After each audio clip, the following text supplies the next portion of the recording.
no sé. Eso es lo que hemos hecho desde que nacimos.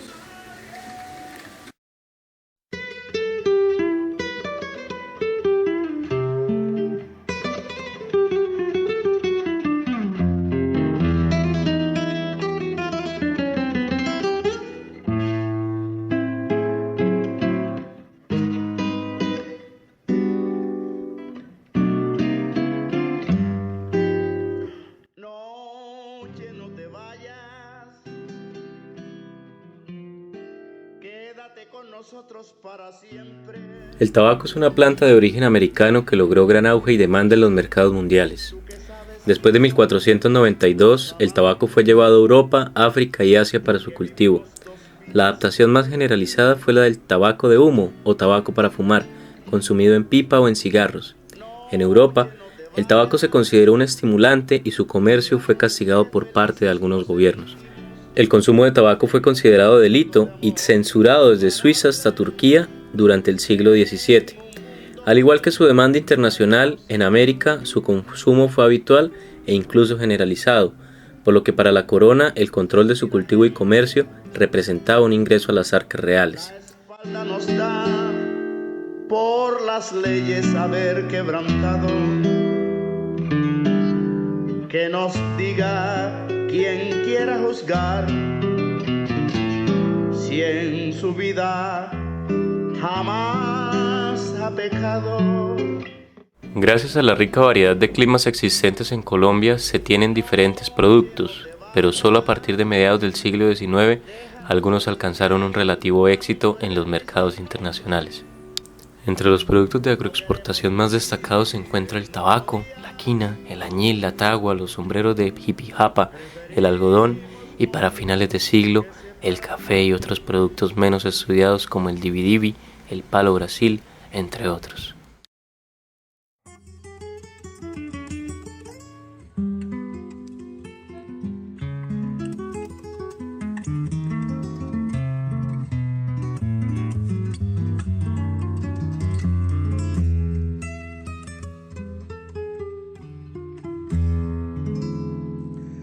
Llega tu recuerdo en torbellino.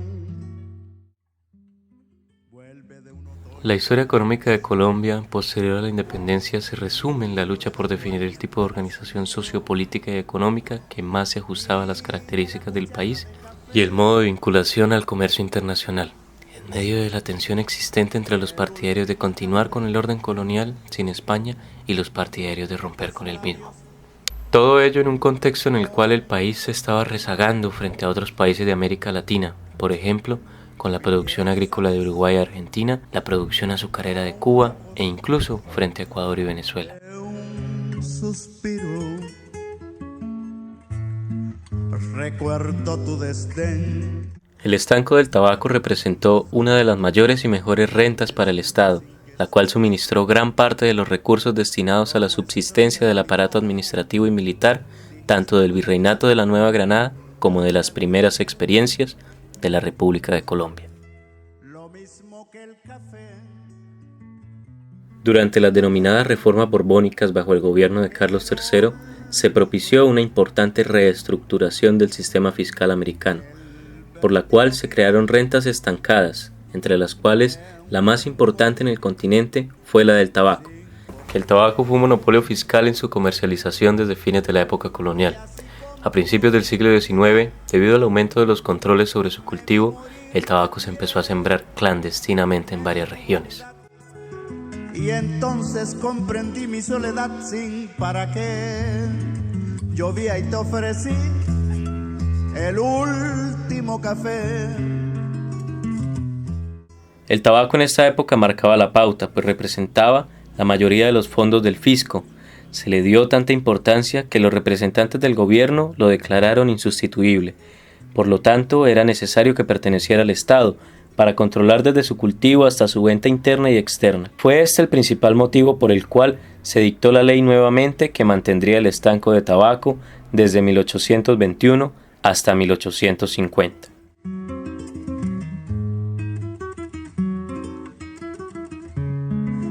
Después de la independencia, las regiones productoras en el siglo XIX se ampliaron a otros distritos. En especial, con la eliminación del monopolio sobre el tabaco, se debate la importancia de la producción de Ambalema, Valle del Magdalena, y Carmen de Bolívar en Bolívar. Final de un rencor sin por qué, y así con tu impiedad me vi morir de pie, me di tu vanidad. La libertad del cultivo y comercio de la hoja, o al menos el arrendamiento de las factorías, figuró por lo tanto como uno de los reclamos reiterados de los comerciantes en los primeros decenios de la República. Esta demanda estuvo asociada no solo a las posibilidades que planteaba el comercio interno de la hoja, sino también, y quizás especialmente, a las potencialidades que brindaba el mercado externo. En efecto, a diferencia de los otros monopolios estatales importantes como el aguardiente y la sal, el del tabaco se refería a un producto con bajos costos de transporte y una buena demanda europea, asociada en los años 30 y 40 al cambio en los patrones de consumo de la pipa y el rapé hacia el cigarro, y a la desorganización de la producción en Virginia y Maryland, en Estados Unidos. Después de la minería, la segunda actividad o el segundo mayor ingreso fue el de los monopolios, donde se destacaban el monopolio del tabaco y el monopolio del aguardiente, ¿sí? Después de la independencia, continuó siendo una importante fuente de ingresos fiscales y las primeras exportaciones colombianas se efectuaron en 1834. Pero a partir de 1846, el país vivió un periodo de auge exportador como resultado del crecimiento de la demanda mundial que absorbía casi cualquier cantidad de tabaco que el país pudiera exportar. Si cambiaste de cielo, yo lo comprendo, pero ¿cómo le explico a mi corazón cuando extrañe las noches tu piel, tu voz? Y latiendo pregunte por qué razón tú de mí te alejaste. Las regiones con tradición tabacalera desde el siglo XVIII fueron Santander y el Valle del Cauca. El monopolio en la época colonial se redujo a las áreas de producción legal, a los distritos de Zapatoca, Girón y Piedecuesta, y aunque su producción no tuvo una historia exitosa en los mercados externos, fue una importante fuente de ingresos fiscales y permitió el abastecimiento de la demanda local.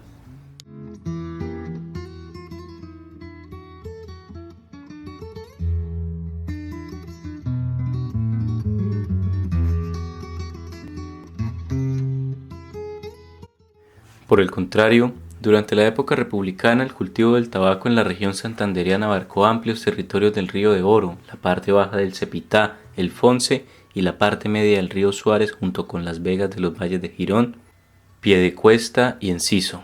Sorprende el distrito de Girón a mediados del siglo XIX, puesto que fue uno de los más productivos del país junto a Ambalema y Palmira, llegando a producir alrededor de 300.000 arrobas de tabaco entre 1850 y 1875.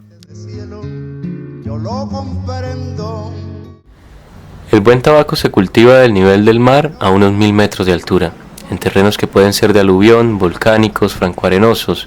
La recolección debe ser oportuna para evitar hongos y manchas en las hojas y su secado muy cuidadoso. Ahí dura más o menos de 30 a 45 días dependiendo del tamaño de la hoja. Sí. Si la hoja es gruesa y la vena es gruesa, pues se demora unos 45 días en secar.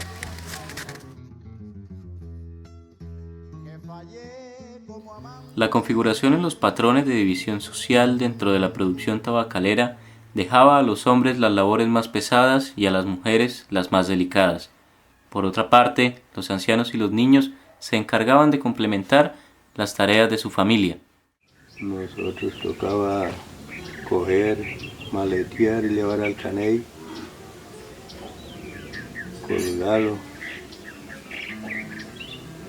Todo el oficio más pesado.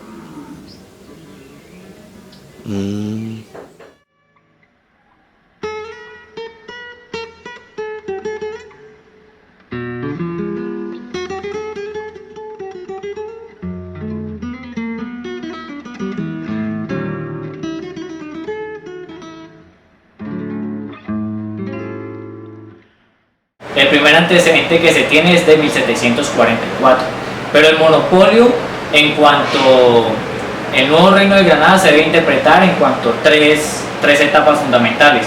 La primera de 1744 a 1774, que es la etapa del arrendamiento, donde la renta pues se arrendaba a un particular para que éste ejerciera las posibilidades de comprar, distribuir y vender el tabaco. Sin embargo, existe más o menos un consenso según el cual, en el punto más importante de la época del monopolio, Ambalema movía el 80% de la producción total y abastecía la costa atlántica, Antioquia y el Valle del Magdalena. Mientras, Carmen de Bolívar fue la principal región productora para exportación desde mediados de 1865 hasta su decadencia a comienzos de la década de 1880. Aunque puedas vivir con el mundo a tus pies, si mi más grande amor tan pequeño lo ves, me haces daño y ese es mi coraje, y si no te gusta lo que traje, adiós, que de algún modo seguiré mi viaje. Si bien en ningún momento se eliminó el monopolio después de 1810, salvo la Constitución del Socorro, que sí lo hizo, entre 1810 y 1821 la renta del tabaco no funcionó, en la medida en que las estructuras administrativas y fiscales de recaudo pues no estaban funcionando al tope en cuanto a las consecuencias de la guerra. No obstante, el tabaco se siguió produciendo, pero se comercializaba de manera ilícita.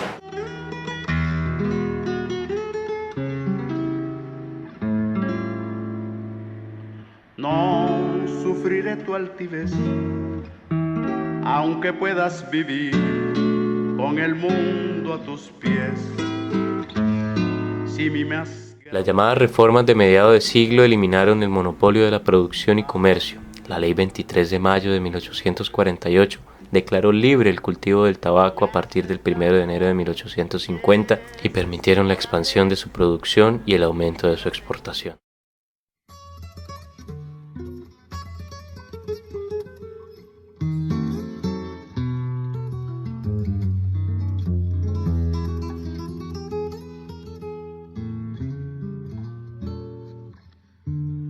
Eres mi bien, lo que me tiene extasiado. La abolición fue decretada por el Congreso en mayo de 1848, pese a la oposición del gobierno. El impuesto a la exportación que se creó entonces fue abolido 2 años más tarde. La importancia histórica de esta medida fue que dio inicio al primer gran auge exportador del siglo XIX, generando una dinámica que se transmitiría a otros productos y regiones. El auge de las exportaciones del tabaco de Ambalema, donde se localizaba la principal factoría del monopolio, resultó, por el contrario, efímero. Dicho auge terminó muy pronto, en 1857. La producción de entonces solo se alcanzaría de nuevo en 1862 y a partir de entonces entró en franco descenso. El principal problema fue la incapacidad para mantener la calidad de la hoja, lo que condujo a la baja de los precios a los cuales se vendía en los mercados externos. Posterior a la fase de estancamiento que caracterizó la primera mitad del siglo XIX, las exportaciones colombianas vivieron una fase de expansión y diversificación, especialmente entre 1850 y 1882. Este periodo se inició con un mediano crecimiento en las exportaciones de tabaco y, en menor medida, de quina y de sombreros.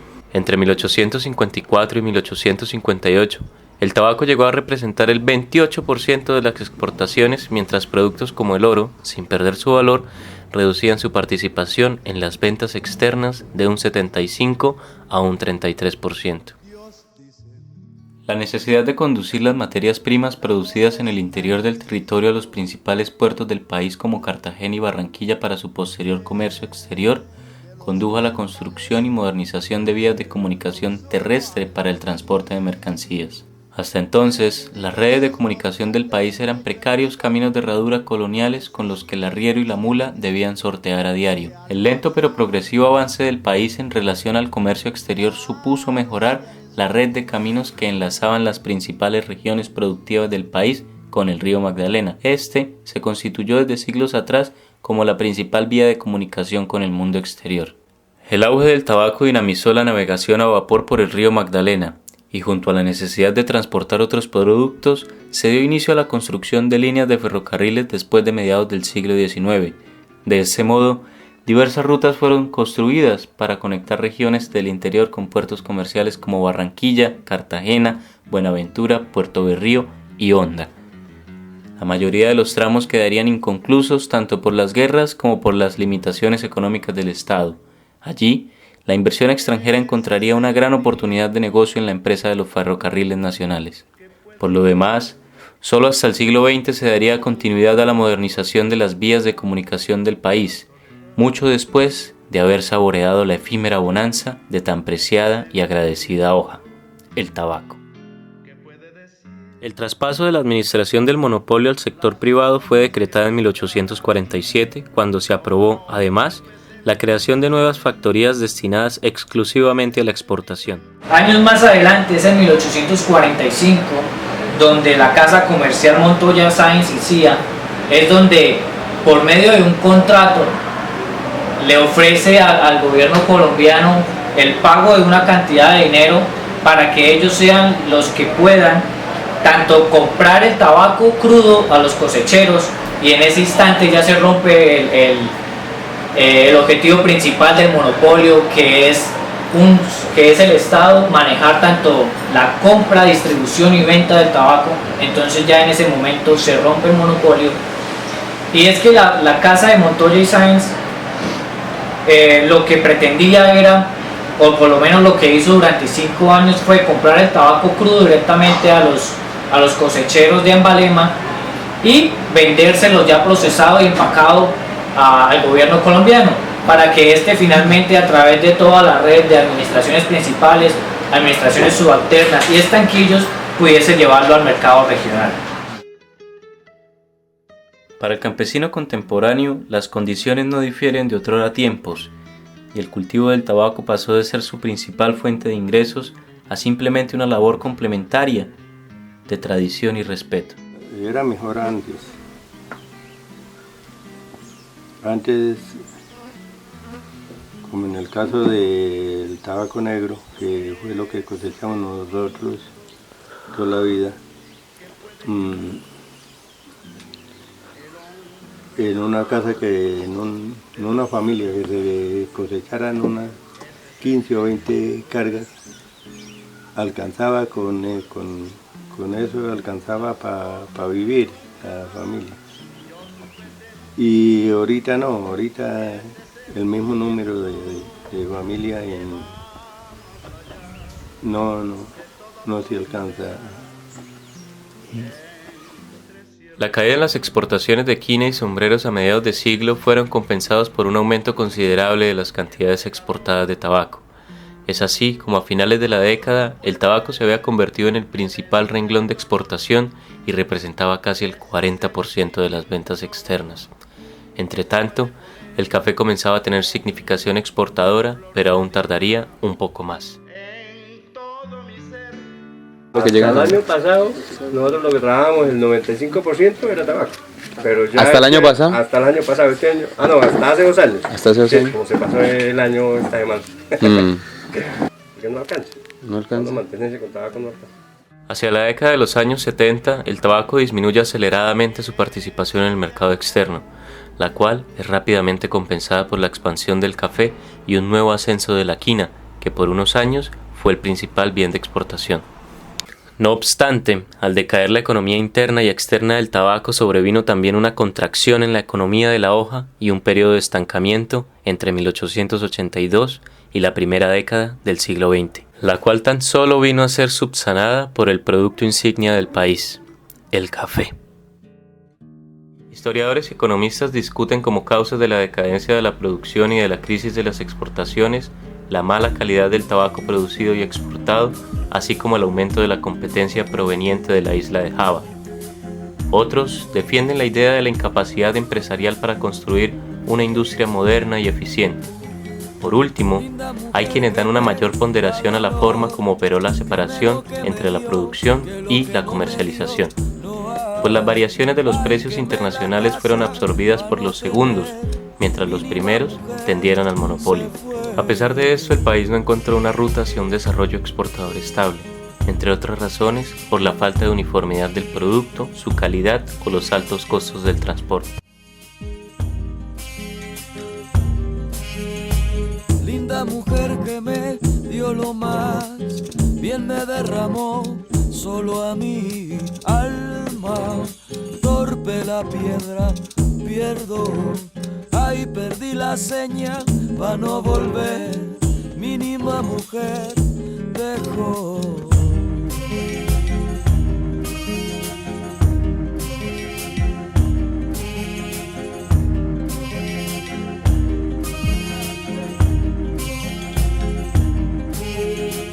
Linda mujer que me da dolor, que lo que me dio, que lo que no me dio, no hay. Ay, quemé la casa pa' no tener, mínima mujer se fue.